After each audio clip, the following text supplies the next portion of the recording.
নির্বাচনের ডেট ঘোষণা হয়ে গেছে। আপনারা জানেন সেই দিন থেকেই গোটা দেশ জুড়ে লাগু হয়ে গেছে আদর্শ আচরণ বিধি, এবং তারপর থেকেই এই যে প্রশাসনিক যে ক্ষমতা সেটা চলে গেছে নির্বাচন কমিশনের হাতে। কেন্দ্রীয় নির্বাচন কমিশন, চিফ ইলেকশন কমিশনার এই আপাতত এই প্রশাসনের দায়িত্ব সামলাবেন।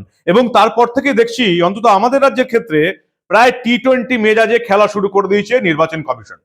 এই টি-20 মেজাজটা ভোটের কাউন্টিং অবধি ধরে রাখতে পারবে কিনা সেটাই এখন সবচেয়ে বড় প্রশ্ন, সেদিকে আমাদের নজর থাকবে। কিন্তু আপাতত তারা একেবারে টি-20 ধাঁচে ব্যাটিং শুরু করেছে। রাজ্য পুলিশের ডিজি বদল করে দেওয়ার পরে, তাও একবার নয় দুদিনের মধ্যে দুবার ডিজি বদল করে দেওয়ার পরে আজকে আমরা দেখলাম যে 4 জেলার জেলা শাসককে বদলি করে দেওয়া হলো। এবং যতদূর আমরা খবর পাচ্ছি বিরোধী দলগুলোর তরফ থেকে, যারা প্রত্যেকেই নাকি নবান্নের প্রিয় পাত্র ছিলেন, এদের প্রত্যেককেই বদলি করে দেওয়া হয়েছে। কাদিকে বদলি করে দেওয়া হলো, কেন বদলি করে দেওয়া হলো, সবটা শোনাবো, দেখাবো।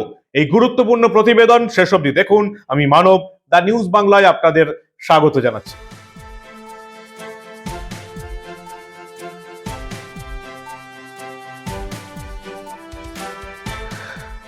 রাজ্যের ডিজি পদে বদল হয়েছে, আপনারা আগেই দেখেছেন। প্রথমে ডিজি মমতা বন্দ্যোপাধ্যায়ের প্রিয় পাত্র আইপিএস রাজীব কুমারকে সরিয়ে সেখানে বিবেক সহায়কে আনা হয়।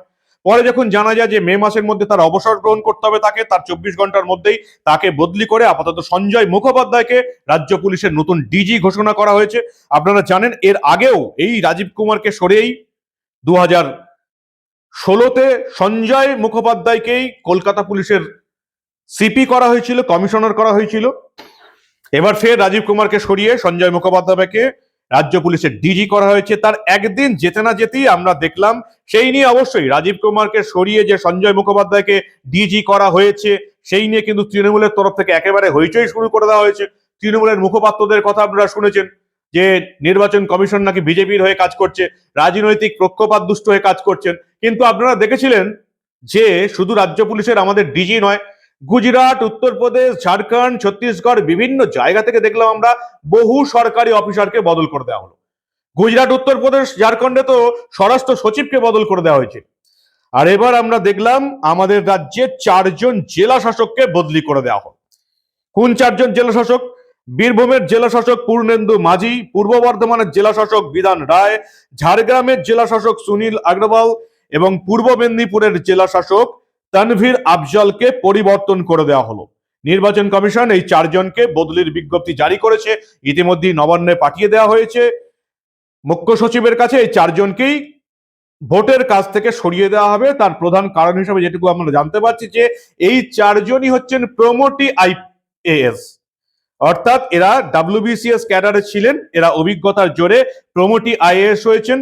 তাই কোনো প্রমোটি আইএএস অর্থাৎ ডাব্লিউবিসিএস ক্যাডারে যারা ছিলেন, মমতা বন্দ্যোপাধ্যায় রাজ্য সরকারের ক্যাডারের যারা আইএএস হয়েছেন, প্রমোটি অভিজ্ঞতার জোরে হয়েছেন, তাদেরকে সরিয়ে দেওয়া হলো। তাদের হাতে এই রাজ্যে তাদের জেলার ক্ষমতা দিয়ে তাদের হাতে ভোট করানো হবে না, এমনটাই নির্বাচন কমিশন জানিয়ে দিয়েছে। তাই বীরভূমের জেলা শাসক পদে এবার নতুন কেউ আসবেন, তিনি অবশ্যই আইএএস হবেন একজন, কোনো প্রমোটি ডাব্লিউবিসিএস হবেন না। তাই পূর্ণেন্দু মাঝিকে সরিয়ে দেওয়া হলো। তেমন ভাবেই পূর্ব বর্ধমান বিধান রায়, ঝাড়গ্রাম সুনীল আগরওয়াল, পূর্ব মেদিনীপুর তানভীর আফজলকেও সরিয়ে দেওয়া হলো, কারণ এরা প্রমোটি ডাব্লিউবিসিএস ছিলেন। এদের হাতে নির্বাচন করাবে না নির্বাচন কমিশন, তাই এদিকে সরিয়ে দেওয়া হলো। শুধুমাত্র আমাদের রাজ্য নয়, যেটুকু আমরা খবর পেলাম এখন অব্দি বিজেপি শাসিত গুজরাটের ছোট উদয়পুর এবং আহমেদাবাদের গ্রামীণ অঞ্চলের পুলিশ সুপারকে বদলি করে দেওয়া হয়েছে। আপের পাঞ্জাব থেকে পাঠানকোট, ফাজিলিকা, জলন্ধর গ্রামীণ, মালেরকোটলা থেকে এসএসপি কে বদল করে দেওয়া হয়েছে। বিজেডি শাসিত ওড়িশা ঢেঙ্কানাল জেলার জেলা শাসক বদল করা হয়েছে। দেওঘর, কটক গ্রামীণ জেলার পুলিশ সুপার বদল করে দেওয়া হয়েছে। কড়া হাতে এবার ভোট করতে চাইছে কেন্দ্রীয় নির্বাচন কমিশন, কড়া হাতে। শুধু আমাদের রাজ্যের ক্ষেত্রেই নয়, বিভিন্ন রাজ্যের ক্ষেত্রে আমরা দেখলাম কখনো স্বরাষ্ট্র সচিব, কখনো পুলিশ সুপার, কখনো জেলা শাসককে বদলি করে দেওয়া হচ্ছে বিভিন্ন কারণে। আমাদের রাজ্যের ডিজি পদে বদলের পর এবার 4 জেলার জেলা শাসককে বদলি করে দেওয়া হলো, কারণ তারা মমতা বন্দ্যোপাধ্যায়ের ডাব্লিউবিসিএস ক্যাডারের আধিকারিক, যারা প্রমোটি আইএএস অর্থাৎ ডাব্লিউবিসিএস ক্যাডার থেকে প্রমোটি হয়েছেন অভিজ্ঞতার জেরে। তাদের হাতে নির্বাচন করাবে না নির্বাচন কমিশন, তাই তাদেরকে বদলি করে দেওয়া হলো।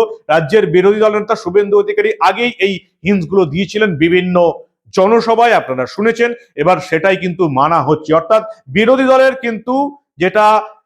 দলের যেটা আবেদন থাকছে সেটা কিন্তু গুরুত্ব দিচ্ছে। যদি যোগ্য বা বাস্তব আবেদন থাকে সেই আবেদনটাকে নির্বাচন কমিশন কিন্তু গুরুত্ব দিচ্ছে। আমি জানি এই 4 জন জেলা শাসককে বদলি করে দেওয়ার পর তৃণমূলের মুখপাত্ররা আবার সাংবাদিক সম্মেলন করবে এবং নির্বাচন কমিশনকে বিজেপির দালাল বা মোদী সরকারের দালাল, মোদী সরকারের হয়ে কাজ করছে বলে দাগিয়ে দেবার চেষ্টা করবে।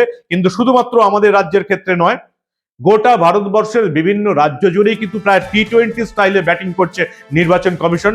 যার বিরুদ্ধেই কোনো অভিযোগ উঠছে বা যেখানেই কোনো তথ্য প্রমাণ পাওয়া যাচ্ছে সেই সরকারি আধিকারিকদের সরিয়ে দেওয়া হচ্ছে, তিনি জেলা শাসক হন, জেলার পুলিশ সুপারই হন বা রাজ্য পুলিশের ডিজি হন, কড়া অ্যাকশন নিচ্ছে।